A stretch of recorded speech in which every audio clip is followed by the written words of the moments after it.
आपको बादी बवासीर है, खूनी बवासीर है, फेस्टिकुलर का मसला आ गया है, गोश्त बाहर आ रहा है, बैठने उठने में दिक्कत परेशानी का मसला सामने आ रहा है। ये बात बताते हुए बाज का लोगों को डॉक्टर से शर्म आती कि यार हम किससे डिस्कस करें।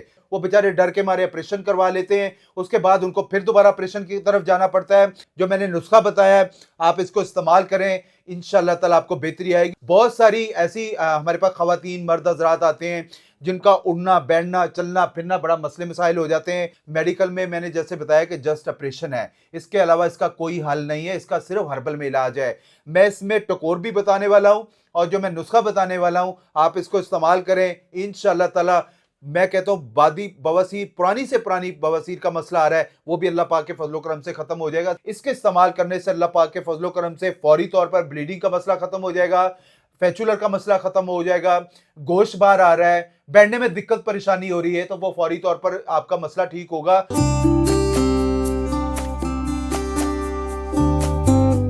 अच्छा जी, मेरे पास एक कमेंट आया हुआ है और प्लस मैसेज भी उन्होंने किया था मेरे व्हाट्सएप के ऊपर। नाम मैं उन साहब का लूँगा नहीं क्योंकि ये एक डिफरेंट बात हो जाती है। उन्होंने भाई पाइल्स के हवाले से मुझसे पूछा है कि पाइल्स से वो काफ़ी परेशान है और इसका क्या इलाज है, हर्बल में इसका इलाज मौजूद है या नहीं मौजूद? आज पता करते हैं सर। अस्सलाम वालेकुम। वालेकुम अस्सलाम शरियार साहब, क्या हाल है? ठीक सर है, ये खैरियत से मैसेज हैं? आया हुआ है साहब का, एक का जी, उनका मैं नाम यहाँ पे डिस्क्लोज़ नहीं करूँगा। ठीक है। उनके बारे में थोड़ा-सा बताएँ कि पाइल्स का क्या इलाज मौजूद जी, है? अस्सलाम वालेकुम नाज़रीन। पाइल्स के हवाले से, बवासीर के हवाले से जिन्होंने 2-2 दफ़ा ऑपरेशन करवा चुके हैं या उनको बार-बार बोला जा रहा है कि इसका ऑपरेशन करवा लें, आप आज मैं इस वीडियो के अंदर जो नुस्खा बताने वाला हूँ, आपको बादी बवासीर है, खूनी बवासीर है, फेस्टिकुलर का मसला आ गया है, गोश्त बाहर आ रहा है, बैठने उठने में दिक्कत परेशानी का मसला सामने आ रहा है, ये बात बताते हुए बाज़ का लोगों को डॉक्टर से शर्म आती कि यार हम किससे डिस्कस करें, कि बार-बार उनको ऑपरेट कर दिया जाता है, वो बेचारे डर के मारे ऑपरेशन करवा लेते हैं, उसके बाद उनको फिर दोबारा ऑपरेशन की तरफ जाना पड़ता है।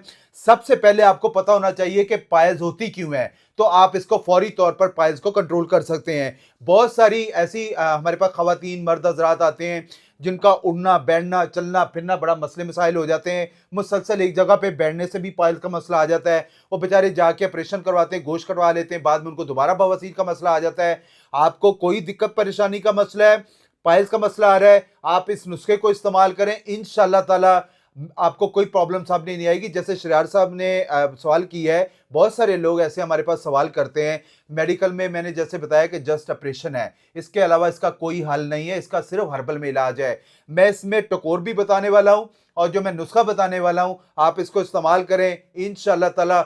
मैं कहता हूँ बादी बवासीर, पुरानी से पुरानी बवासीर का मसला आ रहा है, वो भी अल्लाह पाक के फजलो करम से खत्म हो जाएगा। सिंपली लेना क्या आप लोगों ने, सना मक्की ले लेना है 50 ग्राम, सौंफ ले लेना है 50 ग्राम, मलट्ठी ले लेना है 50 ग्राम, मिश्री ले लेना है 50 ग्राम। अगर आपको शुगर का मसला नहीं है तो मिश्री लाजमी इस्तेमाल करें। हल्दी ले लेना है 50 ग्राम, सुंड ले लेना है 50 ग्राम, काली मिर्च ले लेनी 30 ग्राम। इन सारी चीज़ों को ब्लेंडर में ब्लेंड कर लें, पाउडर बन जाएगा। आधी चम्मच सुबह नाश्ते के बाद और आधी चम्मच रात को खाने के बाद इस्तेमाल करें। इसके इस्तेमाल करने से अल्लाह पाक के फजलो करम से फौरी तौर पर ब्लीडिंग का मसला खत्म हो जाएगा, फेचुलर का मसला खत्म हो जाएगा, गोश्त बाहर आ रहा है, बैठने में दिक्कत परेशानी हो रही है, तो वो फौरी तौर पर आपका मसला ठीक होगा। इसके साथ एक टकोर लाजमी करें, 4-5 लीटर पानी लें, उसमें थोड़े से नीम के पत्ते डालें, एक आधा चम्मच फिटकरी का डालें, उसको उबाइल करें। जब उबाइल हो जाए वॉशरूम में टब के अंदर डाल दें और उसके अंदर 2 चम्मच डिटॉल डाल के गुनगुना कर लें और उसमें बैठें और टकोर लें। इससे भी अल्लाह पाक के फजलो करम से हजारों लोगों की बवासीर का मसला खत्म हुआ है। इसका फौरी अपरेड मत करवाएं, अपरेड करवाएंगे दोबारा अपरेड करवाना पड़ेगा, फिर आपको बड़े मसले मसाइल आ जाएंगे। इसका प्रॉपरली और नेचुरली इलाज जो हर्बल में है, जो मैंने नुस्खा बताया है, आप इसको इस्तेमाल करें, इंशाल्लाह ताला आपको बेहतरी आएगी। अगर आपको बेहतरी आती है तो इसको सदका जारिया समझ के बाकी लोगों तक जरूर शेयर कर दीजिएगा। बहुत सारे लोग इस मर्ज में मुब्तला हो चुके हैं, ताकि उसको देख के इससे मुस्तफीद हो सके। भाई जी, वीडियो अच्छी लगी हो तो वीडियो को लाइक कीजिएगा, चैनल सब्सक्राइब नहीं किया सब्सक्राइब कर दीजिएगा ताकि इसी तरह की आने वाली अच्छी और यूज़फुल वीडियो आप लोगों को मिल सके। मिलते हैं नेक्स्ट वीडियो में, अपना ख्याल रखिएगा, इजाज़त दीजिए, अल्लाह हाफ़िज़।